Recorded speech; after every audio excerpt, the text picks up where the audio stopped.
Hoy vamos a hablar de Charles-Louis de Montesquieu, que nació en el año 1689 en Francia y fue uno de los pensadores de la Ilustración más importantes.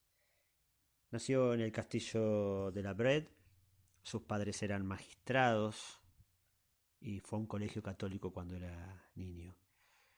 Finalmente, cuando empezó la universidad, estudió lo que la tradición familiar le obligaba, es decir, derecho, como habían estudiado sus padres.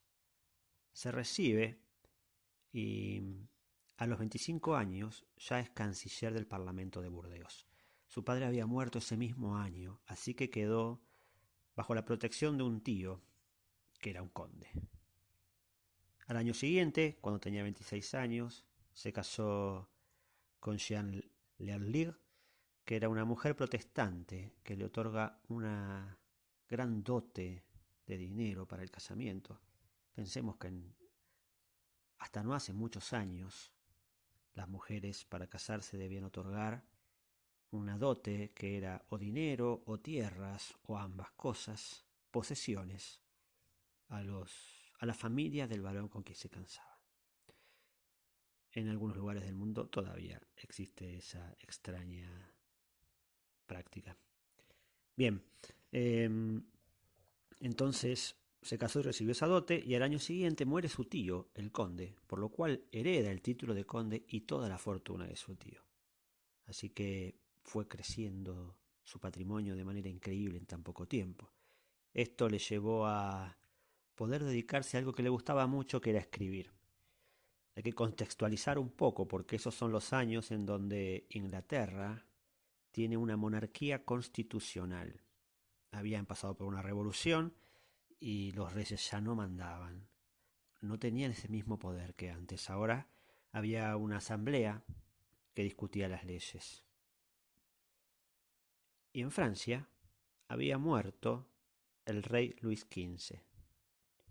A los 32 años tiene su primer éxito literario, un libro llamado Cartas Persas, que fue muy difundido.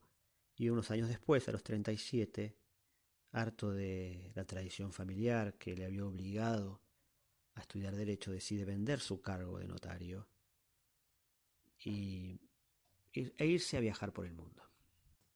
Así fue que conoció Austria, Italia, Alemania, Países Bajos, Gran Bretaña. Y durante todo ese tiempo que viajó, no paró de escribir. Así fue que cuando tenía 59 años escribió su obra más importante, El espíritu de las leyes, que fue prohibida por la Iglesia Católica, estaba en el índice de libros prohibidos. Poco tiempo después lo atacó una ceguera, así que impedido de seguir viajando e impedido de seguir escribiendo. Los últimos años los pasó bastante desolado hasta que el 10 de febrero de 1755 muere en París. Bueno, Montesquieu había pensado que una organización social, una sociedad y un Estado debían principalmente organizarse a través de la división de poderes. Para él tenía que haber un poder político o un poder ejecutivo. Tenía que haber un poder legislativo que hiciera las leyes. Y tenía que haber un poder judicial que controlase a ese poder ejecutivo en cuanto al cumplimiento de las leyes. Esto es una oposición a lo que él considera el despotismo francés, el sistema de los Luises, que era sinónimo de miedo, violencia, aislamiento y miseria. Y el despotismo es el gobierno de uno solo, donde no hay poder judicial, donde no hay poder legislativo, sino simplemente un poder ejecutivo, un rey, un déspota que gobierna sobre todos los demás y que hace sus propias leyes. Hace algunos aportes sobre la naturaleza y la libertad. Para él la naturaleza de un pueblo es la que determina sus leyes, y esto se debe al clima, el tamaño del país, número de habitantes, religión, estructuras sociales. Todo eso hace que cada ley sea particular a un pueblo concreto.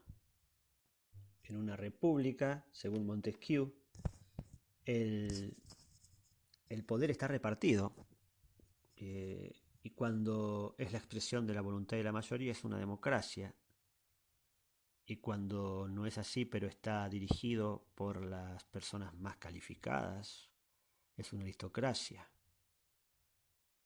Y es una monarquía cuando el poder está ostentado por una sola persona. En este sistema de gobierno, también en la monarquía, hace falta una división de poderes para que se controle al rey. Para Montesquieu, las instituciones políticas dependen del tipo de Estado y este a su vez del tipo de sociedad.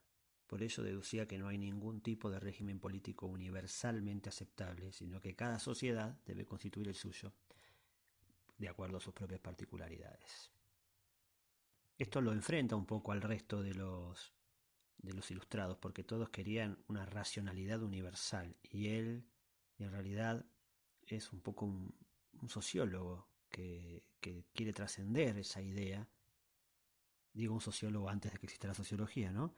Pero él quiere trascender esa idea de que no puede haber una racionalidad universal, sino que tiene que haber racionalidades particulares. Él piensa que es posible construir una tipología de sociedades basada en experiencias históricas, ordenada en una sucesión temporal de progresiva complejidad.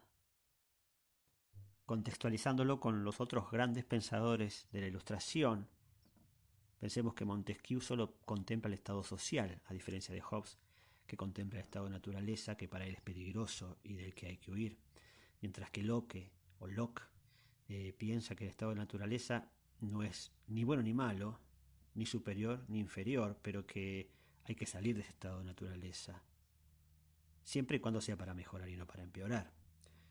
En cambio, Rousseau piensa que ese estado de naturaleza es lo más venturoso que puede tener el hombre, el buen salvaje, y que el resto, la sociedad, es la que llevó al dolor y el hambre. Terminamos con dos frases de él que marcan muy claramente que está por encima de todo, para él la ley, y que dice lo siguiente: la libertad consiste en poder hacer lo que se debe hacer. Y la otra frase dice: nada puede ni debe estar por encima de las leyes que rigen en una sociedad.